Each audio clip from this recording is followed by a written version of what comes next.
So it's my pen. It's FAWA. FAWA. Yeah.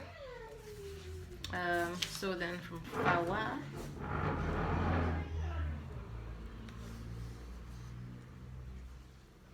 to FAWB, which is back to vulnerable. Let's see. 3,000. Oh, by the way, how I'm checking the safety altitude is there's numbers on the highest points. Yeah, you see those 4 digits? Yeah. So that's 3,006. There's not really much on this route. Just 3,006. Yeah, that's the only high thing I'm seeing here. There's nothing else. So 4,006 safety altitude. Yeah, I'm going to be so low for these flights, eh? 4,600. Sorry, let me just pause a bit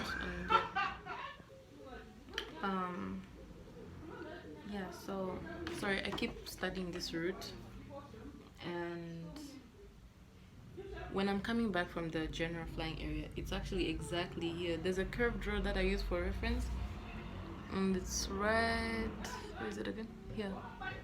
Yeah, it's right here. See that little bump? Yeah, I use that. That's where I call air traffic control, like, hey, I come back. Yeah. So yeah, I put 4,006 as a safety altitude on the last route, and I've sent my instructor a text about the first one, if I should change the flight level or just flight altitude 6,000. And then on these routes I have to fly flight level. What evens, what side is this one? This should be evens. This should be on the evens side, right? So that's going to be flight level 065. So all the VFR flights end with 5. Like flight level 065 is 6,500 feet. If it's flight level 060, that's 6,000 feet, flight level 6,000 feet. And the ones that end with 0 are for the instrument guys, the ones that don't look outside. And then if it ends with a 5, it's for the visual flying rows.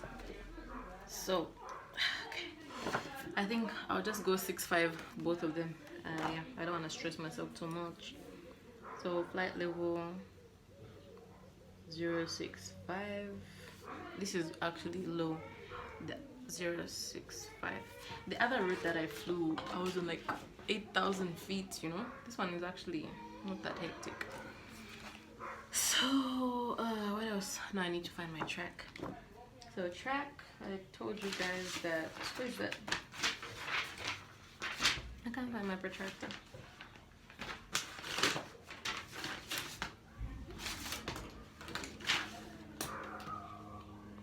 So you get your protractor.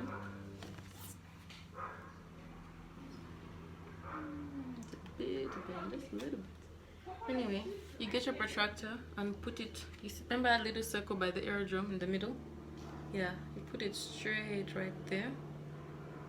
And you see where my line is passing through?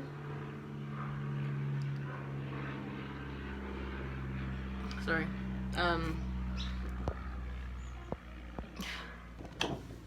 I need to come closer for this. I want to show you exactly how I get my track. So I put that right by the aerodrome, and see where my line is passing, like right there. Make sure it's straight. Like this is what's going, this is like the main part of your flight, because you're going to follow this on your campus. You'll be following whatever you're going to find here, and if it's the wrong thing, you'll get lost. You will get lost. And this is 283. 283. Let me just confirm. Yeah, 283. So the variation on this side of the equator is 18. I'm going to make other videos explaining what variation and some of the other terms that I've used mean, but for now I'm just gonna run through it. So variation is 18. So I'm going to add this 283. I said 283, right? So let me just double check. I need to be very, very sure of this.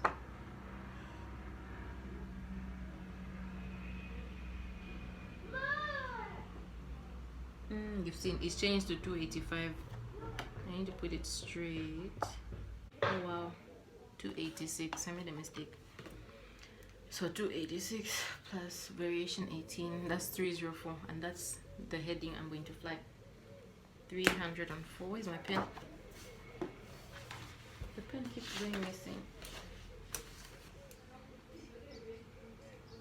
So my track, oh my gosh, I'm at 286. So I'm going to put my track in this box. So this is flight level. Remember I told you I was going to fly 065. I'll put my track there. Variation is 18, and then I'll put the plus of variation, and the total is a magnetic track, which is the track I'm going to follow. So the first route was 286 plus variation 18. 286 plus 18 is going to give me a magnetic track of 304. Okay, so I'm just going to put the variation in all of them because I already know it's 18. So this is what I've done. I put variation, I put the track I found, variation, and my addition. That's my main.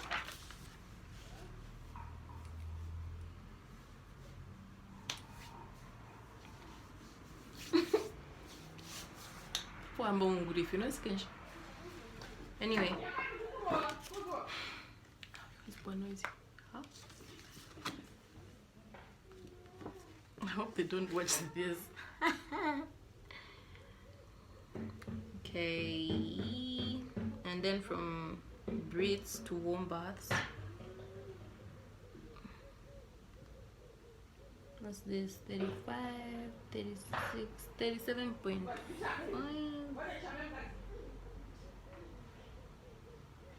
37.5. I low-key made it 38, but that's not allowed, so I'm taking it back 37.5. In aviation, you don't. Okay, there is an estimate. You do estimate. You know, it's allowed, but not in this case. Everything should be accurate, because any small mistake can. Rest in peace to school. Imagine going to school, and whatever they tell you, the end result is you die. Like, no, don't do this. You're going to die. If you do this, you die. Die, dead. Hey. But anyway, I love this, so no suicide or whatever, pun intended, what. I just love doing this. This is fun. It's so fascinating. Anyway, what did I say? 37.5. 37.5. Yeah. So 0. Oh no, I can't put a 0.5. I just said 37 because it's a bearing. So just 3 numbers. So if it's 37, so 037. Yeah, 037, which is my track, true track. 037. We're going to add a variation. 37 plus 18 is equals to 55. So 055 is what I'm going to fly on that other route. And for the last route, I'm sure they'll be almost the same. So make sure north is always pointing up. Don't change it. North should always be up. Just leave it like that. Let me put it down and measure nicely because I don't want to make mistakes. Lay your head down tonight.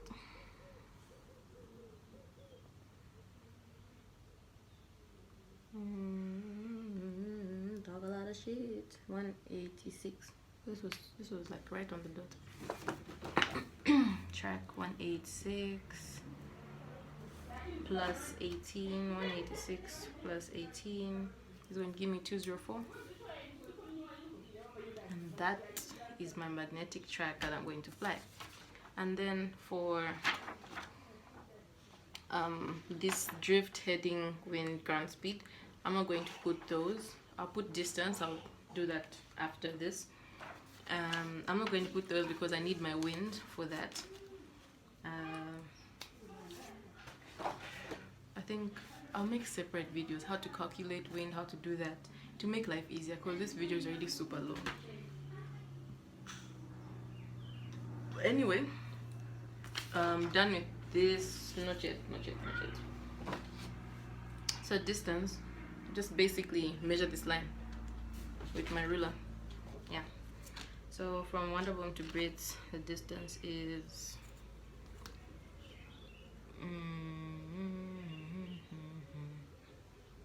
what's this, 20 nautical miles. 20, it's 20.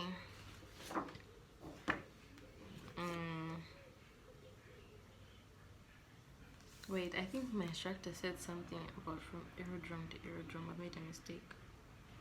This is 25. No? I'm sure. 25.5. 25.5 to 5.5. Then this super long route is 40. 40 what? Sorry.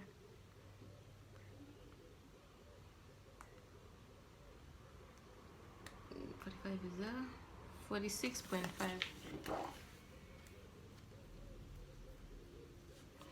Just say 47. This other one should also be 46.5. But I'm just going to measure because I do not want to assume. Assumptions are the mother of all problems. Oh, it's actually shorter. This is 45.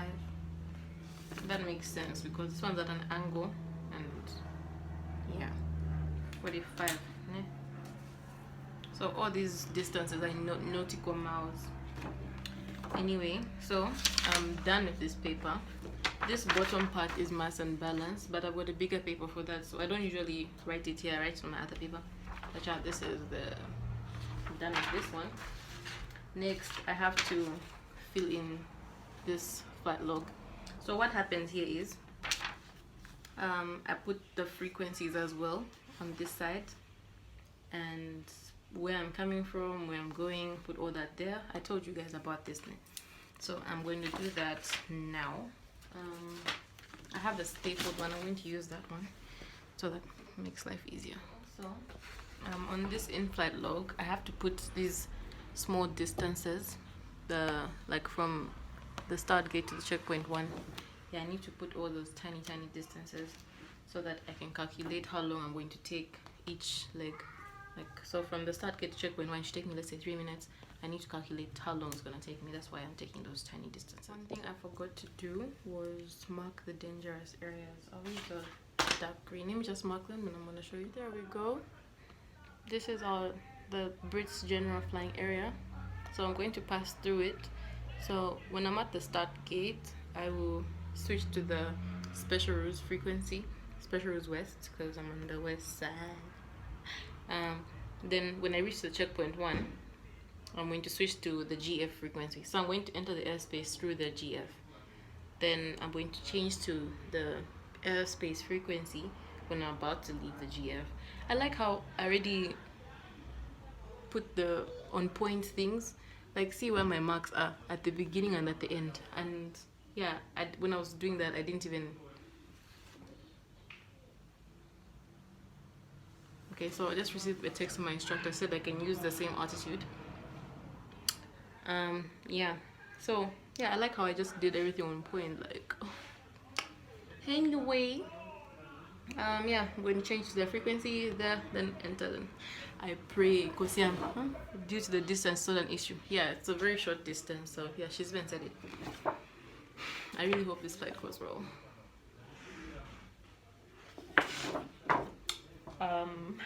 Anyway, I'm measuring these small distances. I'm not yet done.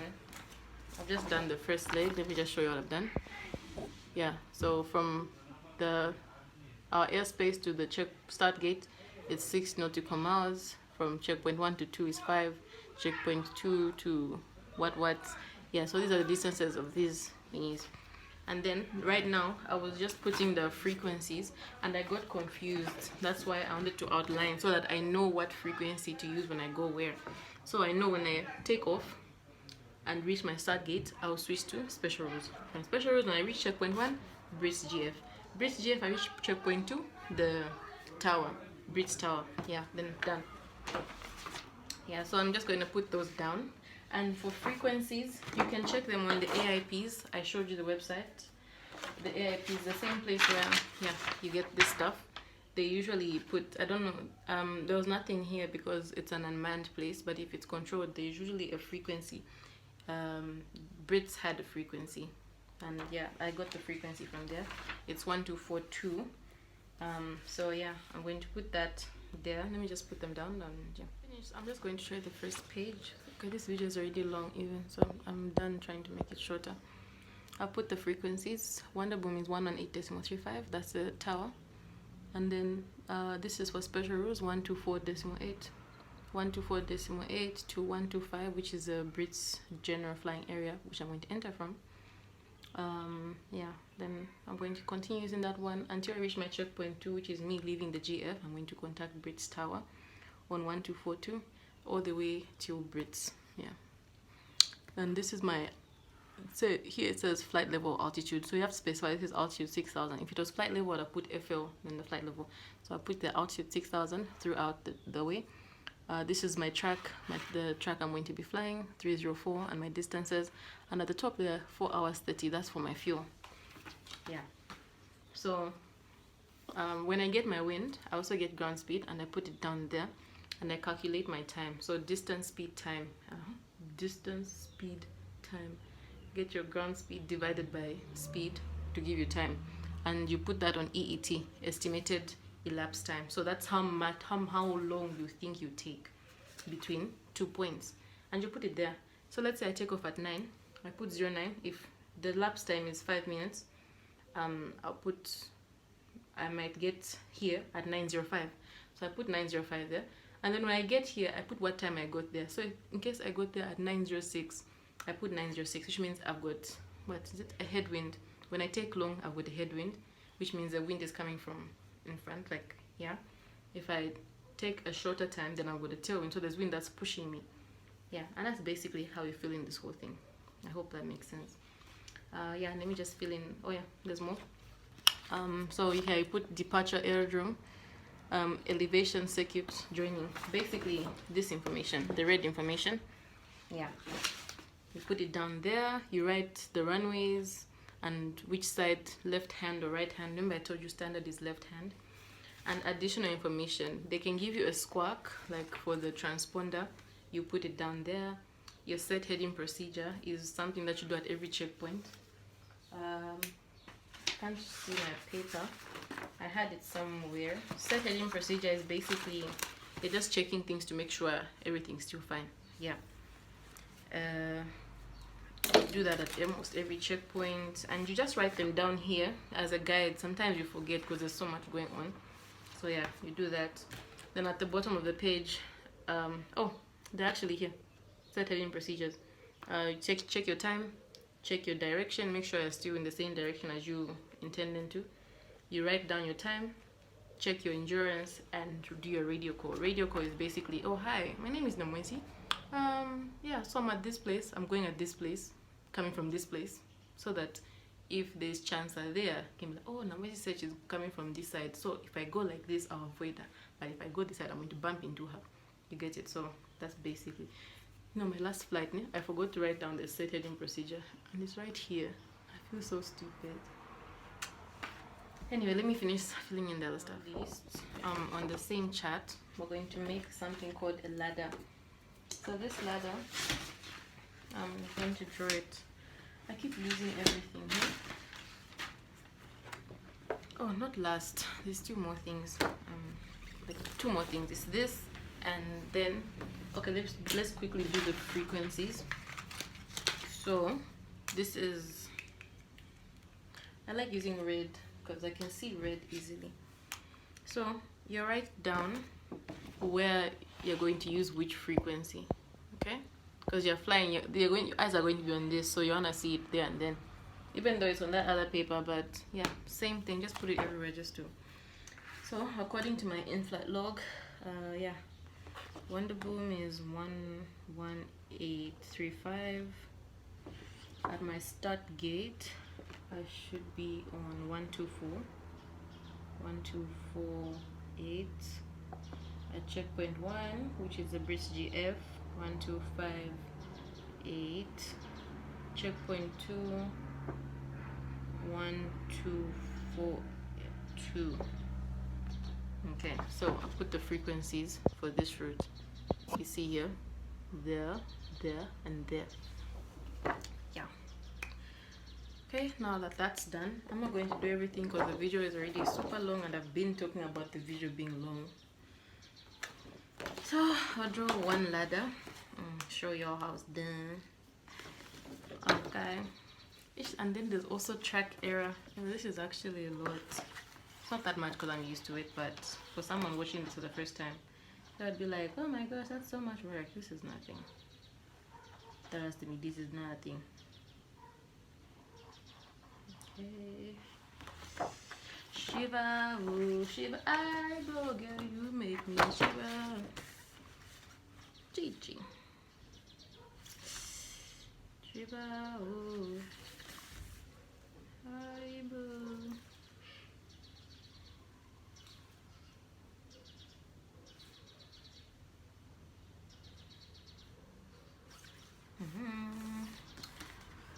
Messed it up, but it's no big deal.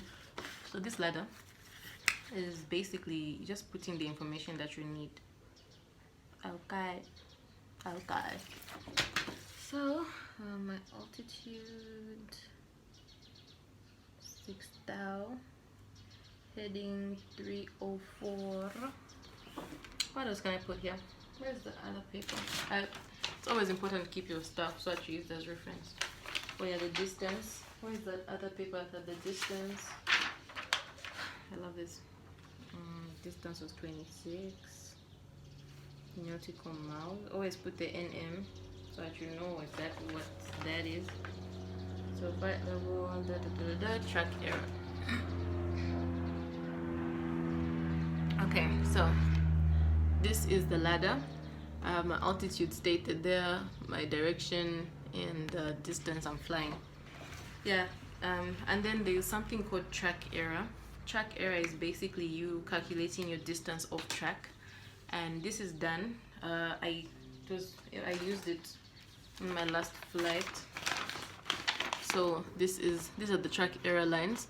So I know that if I'm somewhere here, I know I'm off track by this line. Is 1 represents, according to this, my track area is 5, so one line represents 5. So if I'm 1, 2, 3 lines away from my line, I'm 15 nautical miles off track, and I have to add or subtract 15 depending on which side I am, east or west. You know, west is best, west is best, east is least, east is best, west east, west is best, east is least. I think it goes like that.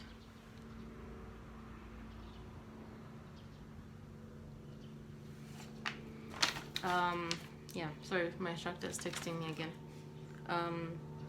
So yeah, you add or minus that, and it's going to take you directly to where you want to go. You won't go on the same line again because you messed it up already, so it's just going to take you to the place where you want to go. So yeah, I'm going to do that calculation here. Again, I'll make a separate video on how to calculate that because it's so long, but let me just run through it. Track error is distance flown, distance off track, over... I need to look at the formula again, and I'll just make a separate video for that. But yeah, so let me just finish the whole planning what. I'm not going to do the flight plan now, nor will I do the mass and balance because this video is tack long, and I just want you guys to have an idea of how I plan the flights, you know. Hopefully I'll make a more detailed one next time.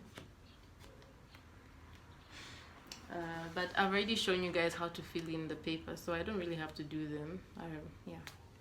Anyway, let me just finish the whole thing, show you the page, and okay, no, I have to do so much things. and it's getting dark. So I'll end the video here. Thank you so much for watching my video. I hope you've learned a thing or two.